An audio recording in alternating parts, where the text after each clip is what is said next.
Howdy, my name is Luke Holland, and I am a student supervisor for Texas A&M Outdoor Adventures, and I'm part of the Fighting Texas Aggie class of 2021. Hey, whoop! So today, we're going to be creating a Thanksgiving meal as if you were backpacking in the backcountry. So using all just easy ingredients and one burner stove. So when backpacking in the backcountry, you don't want to be carrying a lot of weight in your bag.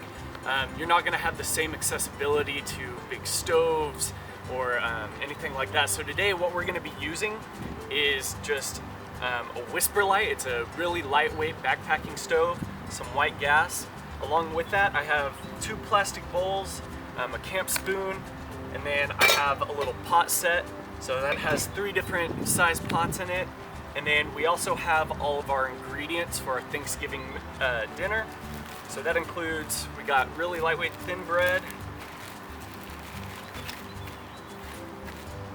instant potatoes, instant stuffing, 2 packs of chicken, and then a turkey gravy packet. All of these ingredients you can find at your local grocery store, and usually once you buy them, it's usually under $10 and it can feed usually around about 4 people or so. Today I'll be making enough for about 2. Alright, so once we have our Whisper Light going, the flame is on, we're going to go ahead and take just 1 pot. We're going to go ahead and set that on there, and we're going to want to bring 2 cups of water to a boil. Now obviously I don't have a measuring cup, and then sometimes in the backcountry you don't want to carry that extra weight, so we're going to go ahead and just estimate that.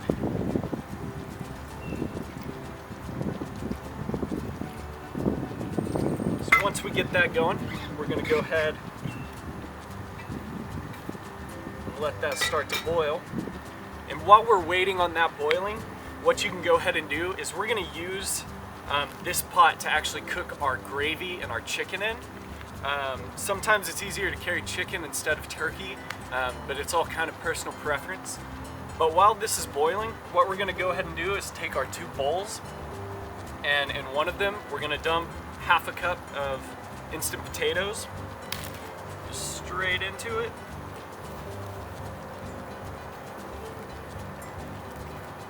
And then in this other pot we're going to go ahead and put our instant stuffing inside of it. This is just a cup of instant stuffing, and then mixed inside of it is actually half a cup of dried cranberries. This just adds a little bit of extra sweetness to the side of the Thanksgiving dinner. So once you kind of have those sitting there, obviously I have these leftover bags. It's always useful to hang on to these, but also when you are in the backcountry, it's really good to practice leave no trace principles, packing out everything that you brought in. So you want to make sure you hold on to any of the trash that you use or you're trying to get rid of. It's always good to bring an extra trash bag or a dry bag that you can put trash into. Alright, so now that our water is boiling, what we want to do is we're going to take about a cup of our boiled water. We're just going to go ahead and pour it straight into those mashed potatoes. I'm still kind of just guesstimating on that. And then we're going to let that sit for a second. We'll go ahead and stir it up in a minute. At the same time, we want to take about a half a cup and pour it into our instant stuffing. We'll also kind of let that sit. Now with this remaining half cup, we're going to go ahead and put that back on our stove, and we're going to take our turkey packet, or turkey gravy. You can just rip that open, go ahead and pour it in, and once you do that, just because I have 1 spoon, a lot of times you might not have a lot of utensils. I'll just kind of be reusing them. So I want to go ahead and stir that in. And we're going to stir this until it starts to thicken up.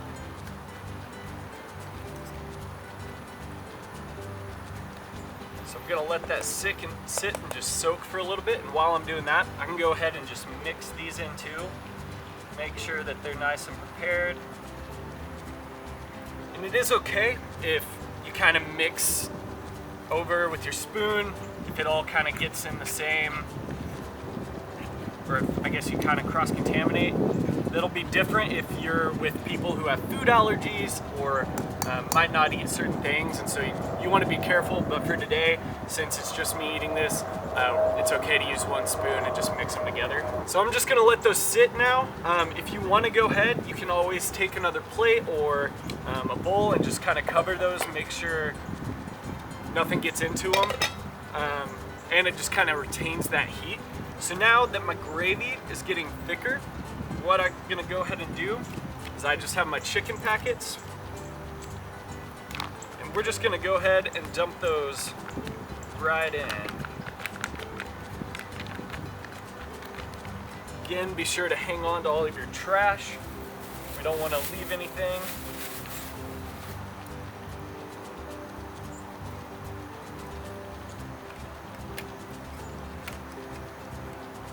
Don't be afraid to get all the rest that's in there. So, especially when you're in the backcountry, it's always good to get as much as you can.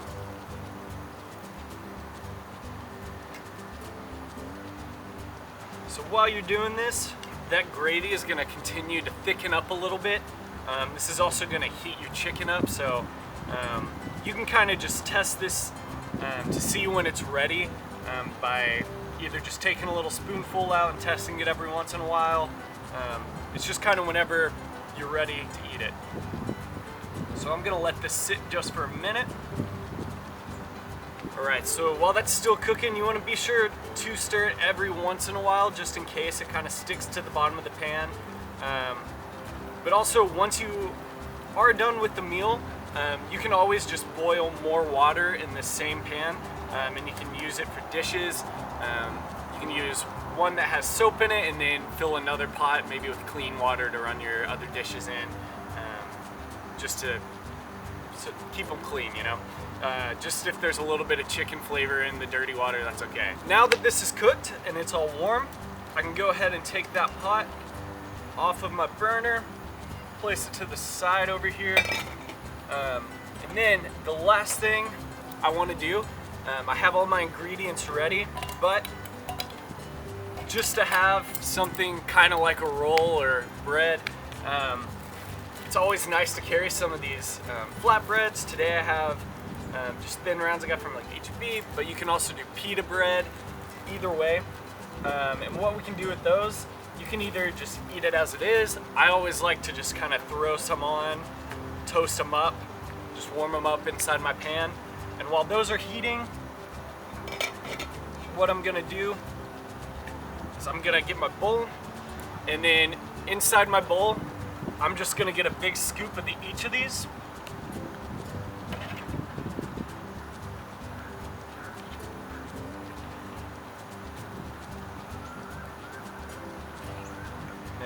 Once those are ready, kind of pull it out. There you go. You got yourself a Thanksgiving dinner in the backcountry. This is honestly one of my favorite dishes. It is super filling, and honestly, a meal can really make or break how a trip is going. It can, at the end of the day, after hiking a really just long way, it's always super good to sit around the campfire and have a hearty meal, have good conversation around just with your friends. And so, yeah, this is your Thanksgiving dinner.